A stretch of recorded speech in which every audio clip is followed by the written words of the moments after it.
Om Shanti. Good morning.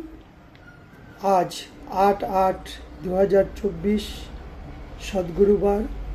बाबा बोलছে মিঠে बच्चे, বাপ, শিক্ষক আর সদ্গুরু এই তিনটি অক্ষর যদি স্মরণ করো তাহলে তোমাদের মধ্যে অনেক বিশেষতা এসে যাবে। তা বাবা রূপে কি করে? বাবা আমাদের অলৌকিক জন্ম দিয়ে বাবা আমাদের তার যত সম্পত্তি সব আমাদেরকে উত্তরাধিকার বানিয়ে দিয়েছে, অর্থাৎ সত্যযুগের উত্তরাধিকার। জ্ঞান গুণ শক্তিতে বাবা ভরপুর করে দিচ্ছে, রাজ্য ভাগ দিচ্ছে। টিচার রূপে পড়িয়ে বাবা, শিক্ষক রূপে পড়িয়ে আমাদের কি দিচ্ছে? সত্যযুগে উঁচু পদের অধিকারী। আর কি করছে? বাবা আমাদের বিশ্বের মালিক বানাচ্ছে। আর সদ্গুরু রূপে কি করছে? বাবা রোজ বরদান দিচ্ছে, ভিন্ন ভিন্ন বরদান, শ্রীমত দিচ্ছে। বাবা আমাদের মানুষ থেকে দেবতা বানাচ্ছে, সর্ববিঘ্নকে সমাপ্ত করছে বাবা, সাথে করে পরমধাম নিয়ে যাচ্ছে।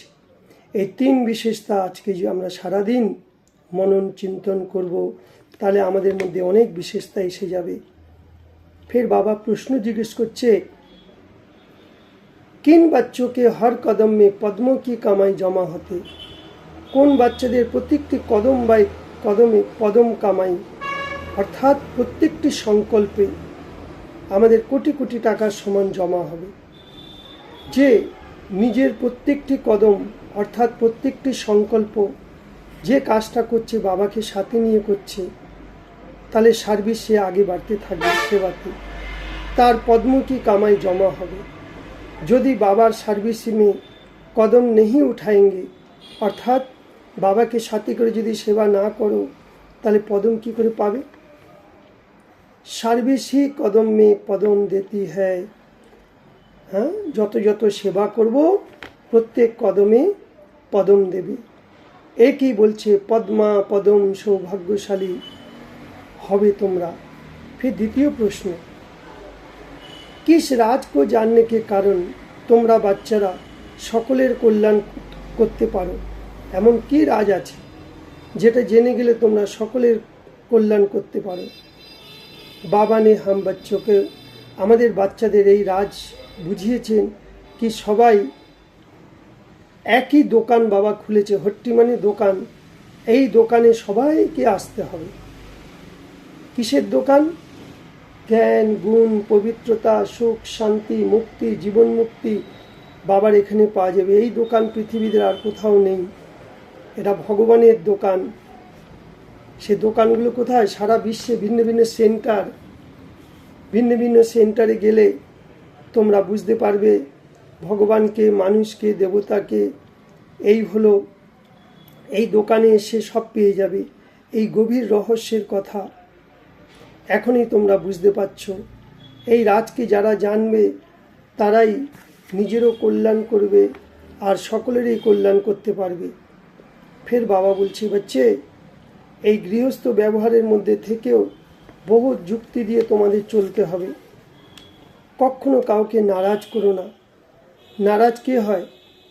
যে রাজকে জানিনি। আমরা রাজকে জেনে গেছি, আমাদের কাছে বিঘ্ন সমস্যা সব আসবে পরিবারের দিক থেকে, কিন্তু তাদের সাথে যুক্তি দিয়ে চলতে হবে। পবিত্র অবশ্যই হতে হবে, তারা পবিত্র থাকতে দেবে না, কিন্তু আমরা যুক্তি দিয়ে পবিত্রও হব। এক বাবার থেকেই অবিনাশী জ্ঞান রত্নের দানা নিয়ে তোমাদের বুদ্ধিরূপী ঝোলি ভরপুর রাখো। বুদ্ধি ভটকনা নিয়ে হয়, বুদ্ধি যেন বিচলিত না হয়, মন বুদ্ধি স্থির হয়। বাবার সমাচার সবাইকে দিতে হবে, বাবার পরিচয়। ফের বাবা বরদানে বলছেন কি বেহদের বৈরাগ্য বৃত্তির দ্বারা সর্ব লাগাও থেকে মুক্ত রহনে वाले সচ্চে রাজ ঋষি ভব। তাহলে আমরা কে? রাজ ঋষি। রাজ ঋষি কথার অর্থ কি? একদিকে রাজ্য অর্থাৎ রাজা, আমি আত্মা রাজা, শরীরটা হলো আমাদের রাজ্য।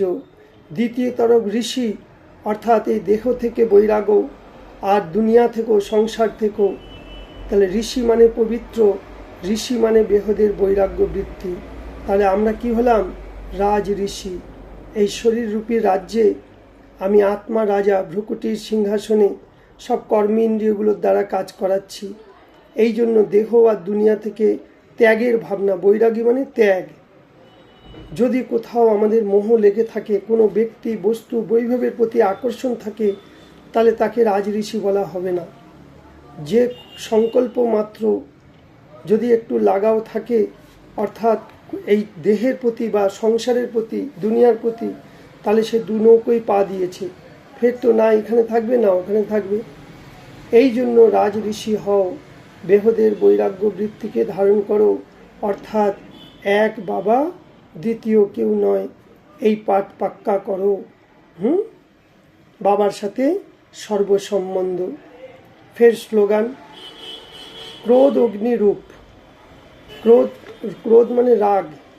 রাগী ব্যক্তি নিজেও জ্বলে, অন্যকেও জ্বালায়। ক্রোধ অগ্নিরূপ হ্যাঁ, खुद को भी জ্বালাতা, दूसरों को भी জ্বালা দিতে হ্যাঁ। তো সেই জন্য আজ সারাদিন এটাই দেখব, কেউ আমাদের সাথে ক্রোধ করুক, কিন্তু আমরা ক্রোধ করব না। আমরা কি করব? আমি রাজ ঋষি, অর্থাৎ আমার ধর্ম শান্ত, শান্তির তরঙ্গ দেব। আমি শান্ত স্বরূপ আত্মা, আমার মধ্যেও শান্তির কিরণ, যে রাগ করছে তার মধ্যেও দেব। তাহলে ধীরে ধীরে কি হবে? শান্তির কিরণে তার রাগরূপী আগুন নিভে যাবে। তো এইভাবে যোগের উপর প্রয়োগ করো। হয়তো অনেকে মুখে কিছু বলে না, চুপচাপ, বাবা বলছে সহ্য কর সহ্য কর, বাইরে থেকে সহ্য করলো কিন্তু ভিতরে মন জ্বলছে না। মন দিয়ে সেই সময় সেই আত্মার প্রতি বরদান দাও, আশীর্বাদ দাও, তাকে শান্তির দান দাও। সেই হলো সচ্চা সচ্চা রাজ ঋষি। ওম শান্তি, ওম শান্তি, ওম শান্তি।